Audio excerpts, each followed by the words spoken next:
Okey, Assalamualaikum warahmatullahi wabarakatuh. Selamat malam. Nikah nak cerita sikit pasal kereta wajah yang ada kat depan Kah ni. Ini adalah wajah Mitsubishi ya. Wajah Mitsubishi tahun 2002. Ini wajah auto Ini wajahnya baru siap, mungkin sebelum ni progress di Kah tak pernah nak update. So wajah ni kita review je dia bila dia dah siap. So ni wajah depan mata kita ni dah siap semuanya. Elemen dah siap, servis dah siap, tinted dah siap, cat dah siap, tayar apa dah siap tukar. Semua ni dah siap. Tiada benda dah Kah tinggal Kah rasa. Ini bukan 90%, 100% dah siap. Tinggal owner baru nak ambil je. So sebelum saya mulakan, malam ni saya nak bercakap dan lorat Pahang sikit. Lorat negeri Pahang, yang mana faham Alhamdulillah.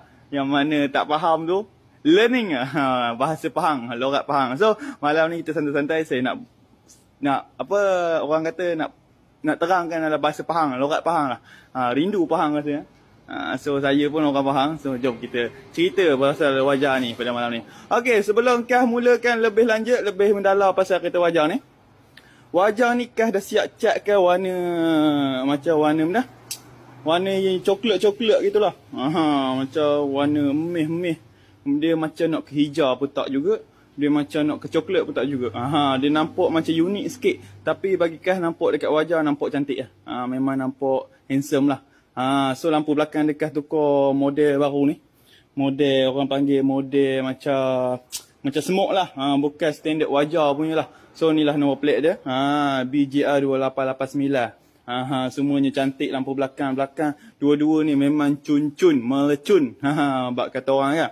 So kat sini pun Kah bagi dengan sporing wajah, standard wajah, tayar. Semuanya bunga cantik-cantik, memang tebal-tebal. Jangan, tak ada masalah kalau beli dengan Kah. Jangan risau.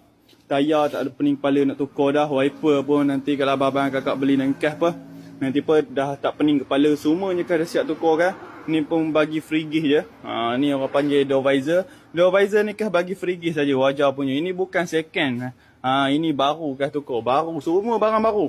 Mungkin ada sikit-sikit benda-benda orang kata kecil-kecil tu kan. Biasa tu abang-abang kakak saya minta jasa baik abang-abang kakak usahakanlah sikit kan. Mungkin benda sikit-sikit kita tak dapat nak adjust. Kereta pun kereta second hand kan.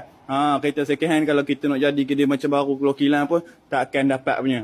Kompon tak akan dapat. Tapi Kah cuba yang terbaik untuk jadikan wajah ni jadi macam baru. Biar abang hati-hati, abang-abang kakak puas hati bila pakai kereta daripada Kah punya kedai sendiri.